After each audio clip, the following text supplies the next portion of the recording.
বিসমিল্লাহির রহমানির রহিম। সম্প্রতি ঘটে যাওয়া ঢাকা বিশ্ববিদ্যালয়ের যে হত্যাকাণ্ডটি ঘটেছে, তোফাজ্জল হোসেন নামে একজন যুবককে এফএস হলে পিটিয়ে হত্যা করা হয়েছে। যুবকের কি দোষ ছিল? যুবককে চোর সন্দেহে, মোবাইল চুরির সন্দেহে তাকে হত্যা করা হয়েছে। অত্যন্ত বর্বরতা, অত্যন্ত নিষ্ঠুর, পাষণ্ড এবং অমানবিক একটি কাজ, যা একটি প্রাণকে কেড়ে নিচ্ছে। এই যে মব জাস্টিস বাক্যটি প্রচলিত হচ্ছে, সেটা হচ্ছে জনগণ যারা বিচার এবং জনগণ যারা শাস্তি, সেটাই সমাজের জন্য এক অশনি সংকেত।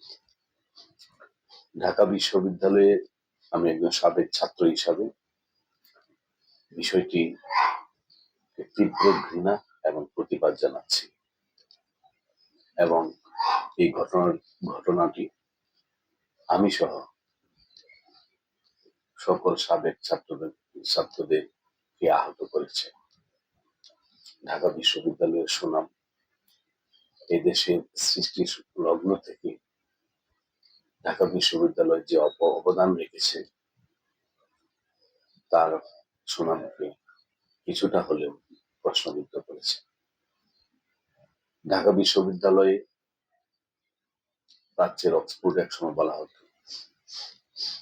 ঢাকা বিশ্ববিদ্যালয়ের ছাত্ররা অন্যায়ের প্রতিবাদ করেছে সেই দীর্ঘদিন থেকে, কিন্তু এমন একটি গঠিত কাজ নিজেরাই ওই কাজে সংশ্লিষ্ট হয়ে গেছে, যা ঢাকা বিশ্ববিদ্যালয়ের ঐতিহ্যকে বিনষ্ট করে। এই যুবক মানসিক ভারসাম্যহীন ছিল, তার ফ্যামিলির প্রবলেম ছিল। তার ভাই কিছুদিন আগে গত 23-এ মারা গিয়েছে, তার বাবা নেই, সে একা। সে ঢাকা বিভিন্ন রাস্তায় সে ঘোরাফেরা করত। সেই ধারাবাহিকতায় সে ঢাকা বিশ্ববিদ্যালয়ে ঢুকে পড়ে এবং অন্যায় করেছে বা করেনি, ইট ডাজ নট ফ্যাক্ট, কিন্তু তাকে প্রহার করে, বেদম প্রহার করে, তাকে আবার খাইয়ে, তারপরে তাকে আবার একদল ছাত্র এসে ক্লাসরুমে নিয়ে তাকে পিটিয়ে হত্যা করেছে, সারা বাংলাদেশকে আহত করেছে। বিষয়টি আমি অত্যন্ত দুঃখ, ভারাক্রান্ত হৃদয় নিয়ে আজকের এই ভিডিওটি করছি। ঢাকা বিশ্ববিদ্যালয়ের ছাত্ররা যে এমন একটি কাজ করতে পারে, তাহলে সমাজ কেমনে চেঞ্জ হবে? এই ঢাকা বিশ্ববিদ্যালয়ের ছাত্রদের নেতৃত্বে কিছুদিন আগে সারা বাংলাদেশের সাধারণ ছাত্ররা রাস্তায় নেমে এসেছে, স্কুল পড়ুয়া ছেলে মেয়েরা রাস্তায় নেমে এসেছে এই ডিক্টেটর স্টাইলের সরকারকে হটিয়ে বৈষম্যহীন একটি সমাজ ব্যবস্থা গড়ার জন্য চেষ্টা করা হচ্ছে। ঢাকা বিশ্ববিদ্যালয়ের ছাত্রদের ডাকে প্রাইভেট বিশ্ববিদ্যালয়ে, অন্যান্য বিশ্ববিদ্যালয়, কলেজ, স্কুল, সমস্ত ছাত্রছাত্রীরা তাদের সাথে কাঁধে কাঁধ মিলিয়ে আন্দোলনে অংশগ্রহণ করেছে। আবার এই ঢাকা বিশ্ববিদ্যালয়ের ছাত্রদেরই এই এমন অন্যায় কিছুটা হলেও এই প্রতিষ্ঠানটিকে প্রশ্নবিদ্ধ করেছে। আসলে অনুসন্ধান করে ভালো করে জিনিসটি পর্যালোচনা করে দেখা যায়, শুধু ঢাকা বিশ্ববিদ্যালয় নয়, জাহাঙ্গীরনগর বিশ্ববিদ্যালয়ে এমন ঘটেছে, এর আগে বুয়েটে এমন ঘটেছে, আন্দোলনের সময় বিশ্বজিৎ হত্যাকাণ্ডের সময় এমন ঘটেছে। এই যে মব জাস্টিস, সেটা কি বিচার হয়েছে? বর্তমান বৈষম্যমূলক যে সমাজ ব্যবস্থা ছিল, সেটা পরিহার করে আমরা একটি পরিবর্তনের দিকে যাচ্ছিলাম। এর মধ্যে একটি বড় আঘাত ছাত্রদেরকে প্রশ্নবিদ্ধ করেছে।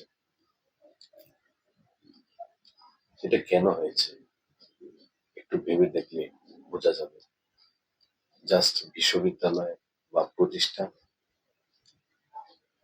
It does not fact. Original fact হচ্ছে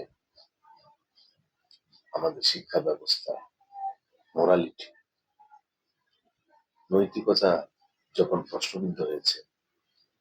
আমাদের স্কুল প্রতিষ্ঠানে, আমাদের স্কুলের বইয়ে